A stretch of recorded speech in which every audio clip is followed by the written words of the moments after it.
Hello, everyone. This is Tom Fox, and I'd like to welcome you to a special edition of Popcorn and Compliance. As you know from prior episodes, Megan Dougherty, co-founder of One Stone Creative, and I are huge MCU fans. So we've decided to do the MCU movie oeuvre. That's right. We're going to do all of the MCU movies in this special podcast series. Over this series, we will take a look at the storylines, some of the cookies and other cool things. We'll describe the great action scenes from each episode, and then we'll take a look at issues raised by each episode. It's going to be a lot of fun. We will take things from the societal angle, from the social justice angle, from the MCU angle, and perhaps even from the compliance angle. But if you're an MCU fan or you're a compliance fan, I know you will enjoy this series. In this episode, we take a look at Captain Marvel. This podcast is a special production of the Compliance Podcast Network. Hello, everyone. This is Tom Fox back again with Megan Dougherty for episode 2 in our exploration of the Marvel Cinematic Universe. Today, we are back continuing our new challenge where we're going to review the MCU, that's the entire MCU, on Popcorn and Compliance. Why?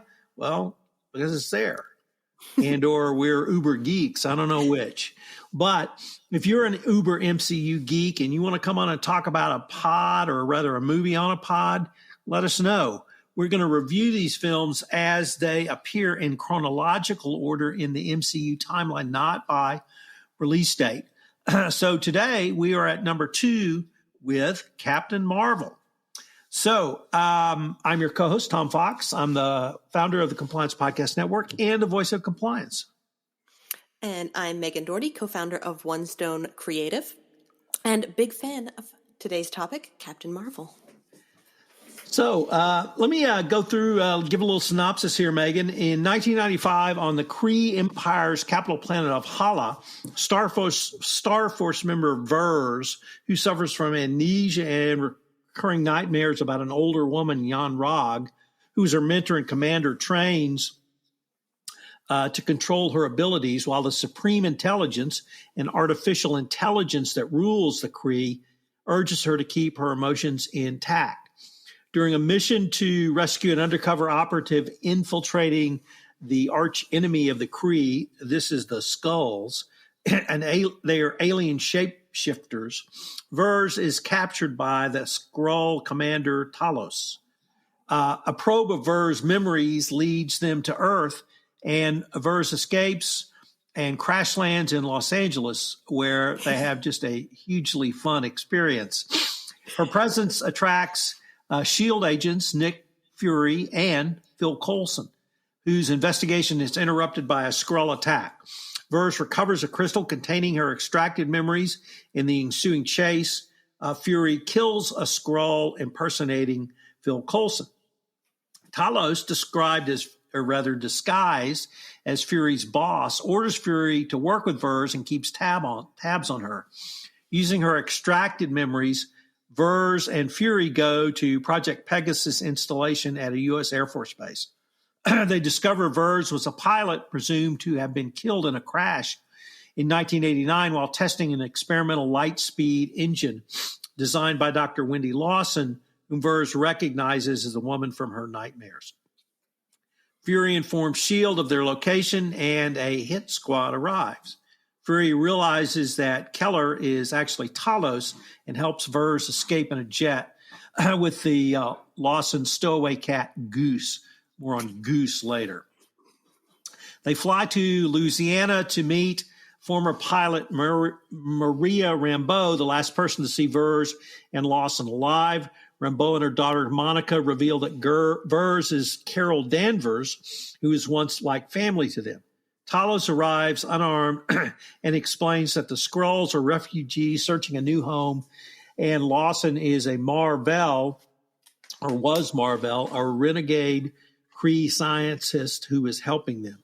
Talos plays a recovered black box recording from Lawson's jet, prompting Danvers to remember the crash And she now remembers that it was Jan Rog, her mentor back on Hala, who killed Marvel to prevent her from destroying the engine before the Kree could recover it. However, in destroying the engine, Danvers absorbed the energy from the explosion, gaining her powers but losing her memory. Danvers, Talos, Fury, and Rambeau locate Lawson's cloaked laboratory circling Earth. There are several Skrulls, including Talos' family, and a Tesseract, which we learned about in our first episode. It's the power source of Lawson's engine. There, Danvers is captured by Starforce and interfaces with the Supreme Intelligence. Danvers removes a Kree implant that suppressed her powers, and in one kick-ass fight scene, defeats them all. Fury retrieves Goose, and Goose is revealed to be an alien who swallows the Tesseract, scratches Fury, blinding him, and we find out why he lost his eye. And Danvers then destroys a Kree bomber, forcing the Kree officer Ronan the Accuser and his squadron to retreat. Danvers then overpowers Jan Rog, sends him back to Hala with a warning for the Supreme Intelligence. She then departs the Skrulls to help them find a new homeworld, leaving Fury with a modified pager, which we see much, much later. And that pager is used to call her in case of an emergency. So a lot to unpack there, Megan. What did you see? What were some of the top story points for you? The big themes that I kept really coming back to and seeing again and again, of course, of memory and how what we remember and how we feel about our memories impact what we do and what we think and who we believe and all of these things. And on also the idea of emotional restraint versus really feeling and using your emotions. So I thought that was a really fun and interesting thing that they kind of went back to again and again with extremely satisfying results at the end, which we can talk a little bit more, I think, about at the end. This was such a fun movie. Like I think it kind of gets ragged on a little bit in the MCU. It's not one of the favorites.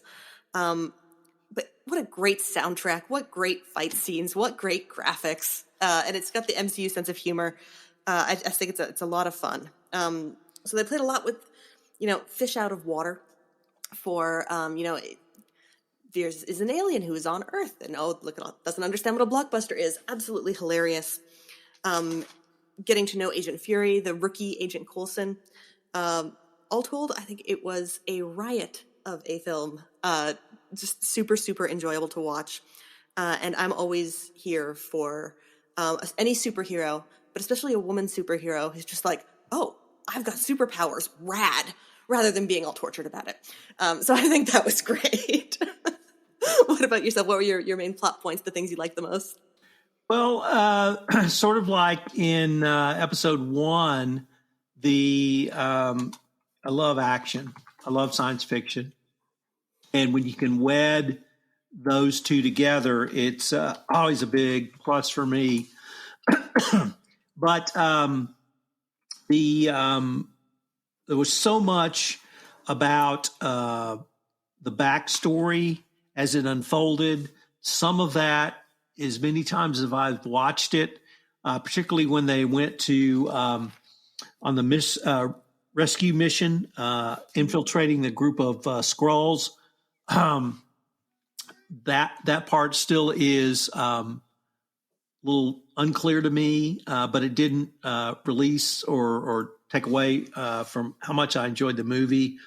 The going back in time to the late 1980s was very cool, and seeing how Nick Fury came up with the idea of the Avengers, and that he was able to foresee things down the road that many people weren't seeing at the time. In fact, most people weren't seeing. I thought was pretty cool. Captain Marvel has a set of superpowers that are second to none, and she can do some serious whoop ass. She's just so into it. She's just like, yeah. Yeah. Oh, I love it. The whole Louisiana scene, I thought was not simply great storytelling, but really pretty touching, particularly when Maria recognizes her and sees a friend she hadn't seen for, I guess, 25 years at that point. And that was very cool. The Skrulls, when we find out they're really not the enemy, they're not the oppressor, they're the oppressed. Heartbreaking. And the whole family was pretty cool.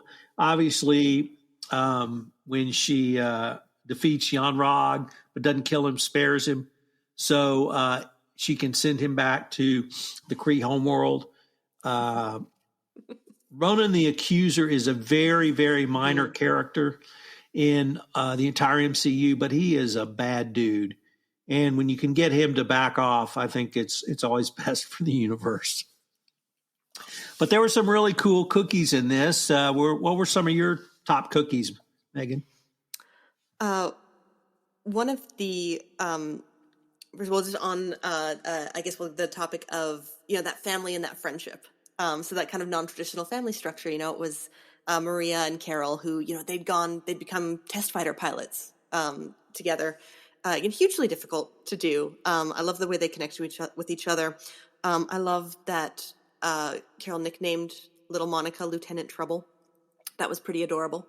The little scene where it was right before they go on the big mission and they're convincing Maria to go along with them. And Monica's saying, Mom, you can't miss the coolest mission of all time to hang out and watch Fresh Prince with me. I remember watching that in 95. You should really consider what kind of example you're setting for your daughter. Just absolute win. That was a delight. Nice call out to Blockbuster. May it rest in peace. That was a really fun way to open up the show. And I loved Agent Coulson because that's when he obviously it was the first time we were introduced to him. But right from the beginning, he knew to trust Fury and not necessarily the rest of the feds or the rest of the organization. And I thought that was really, really cool. Goose the cat was fantastic. The Flurkin was a brilliant idea, whoever came up with it. Because he really did just look like a very good kitty. What about yourself? What were some of your favorites? We'll be right back with more on Captain America and the Marvel Cinematic Universe after this message from our sponsor.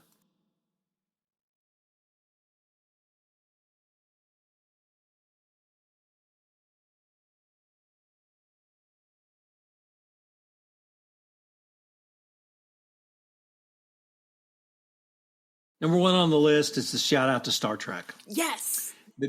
Because the name Talos comes from the pilot of Star Trek and the movie The Cage, or rather the episode called The Cage.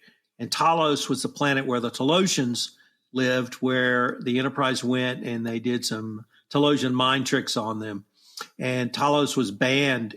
Every General Order number 4 prevented any contact with the planet Talos, and that lasted for hundreds of years. So I just love that initial reference. You said Blockbuster, but right next to the Blockbuster was Radio Shack. Oh, true. We still have Radio Shack, don't you? Yeah. And Radio Shack still exists. And in fact, there's one in Kerrville. But not too many, and certainly not as ubiquitous as they were. They're called La Source in Quebec. I grew up absolutely loving Radio Shack. I went there every weekend. And so having a Radio Shack was extraordinarily cool. I, too, liked the Coulson character and being in this movie, but actually a little bit different reason than you had, Megan, which was we were introduced to Coulson in the first release in the MCU, which was Iron Man. And the character he played there really was not a strong character, I thought, and not somebody who was going to have any significant role going forward, just a bureaucrat, basically. Well, it turns out that's not quite true. And Phil was actually, if not the action hero, a action hero. So I liked that part. In the scene in Louisiana where they played back the flight recorder, they played it on a compact disc. And everybody knows what a compact disc is now, but in 1989, they were just new. And even I hadn't converted my albums over to CDs then. So, but it was coming.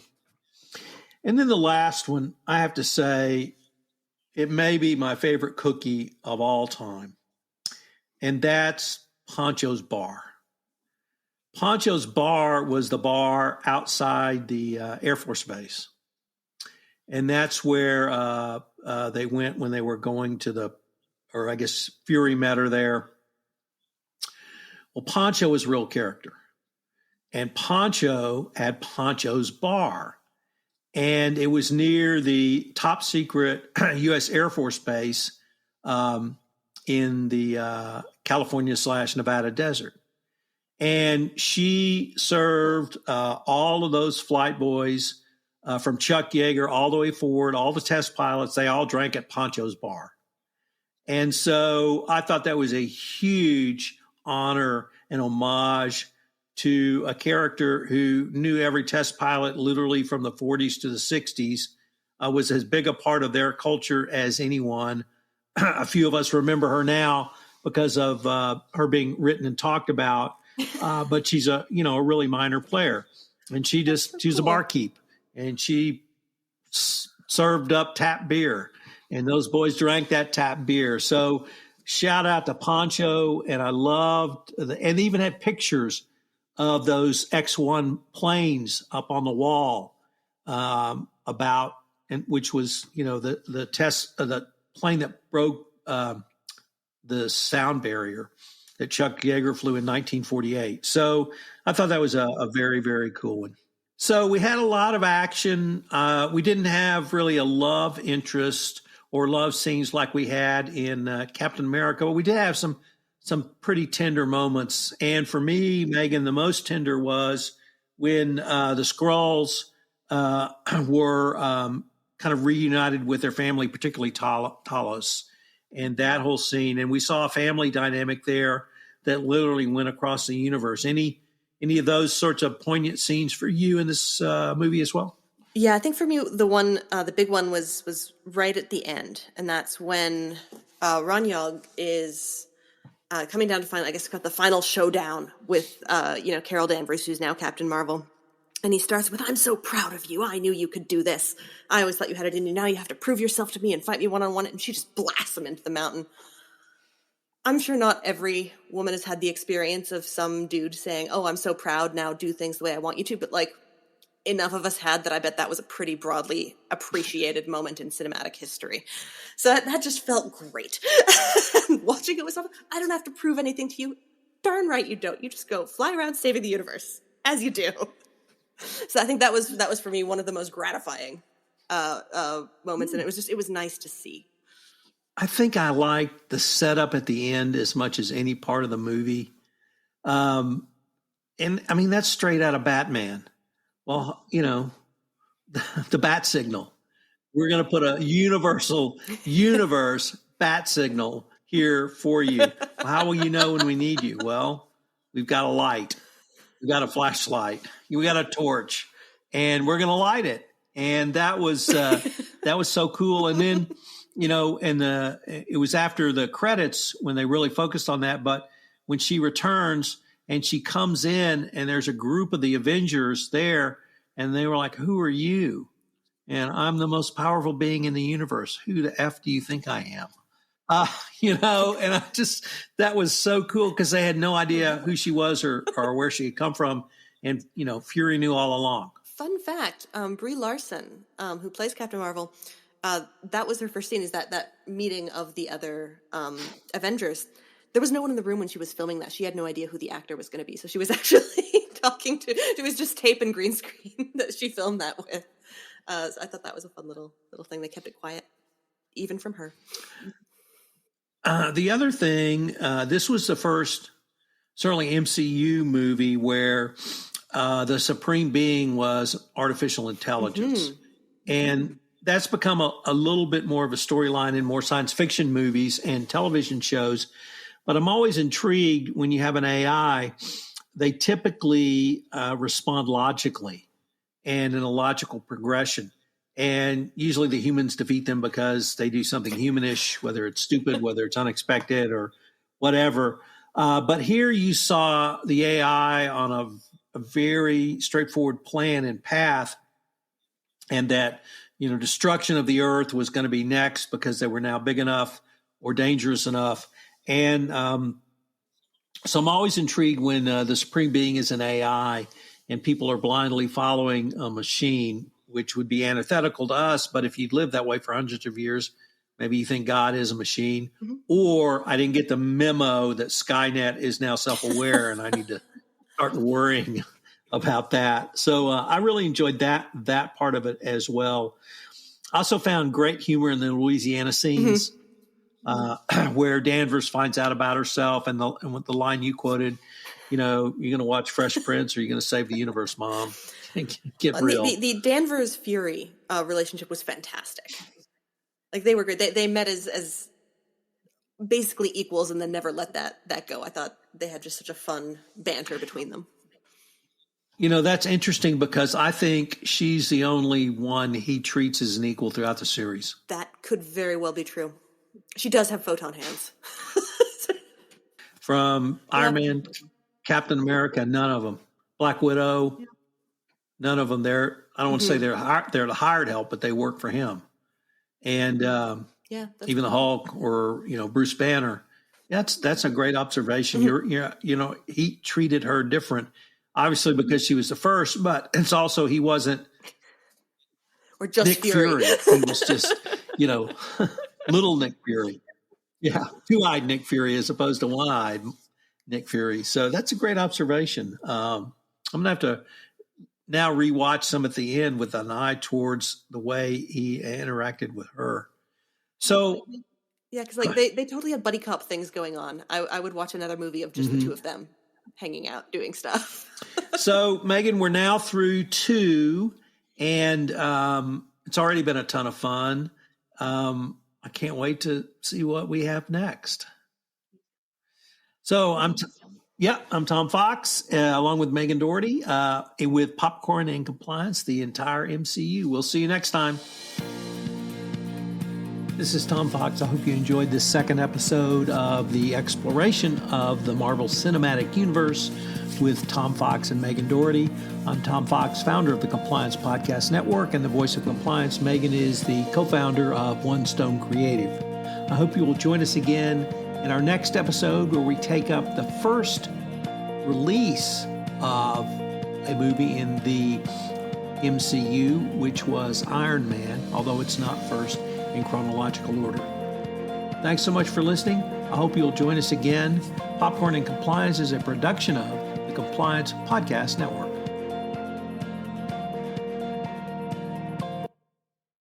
This podcast is a part of the C-Suite Radio Network. For more top business podcasts, visit c-suiteradio.com.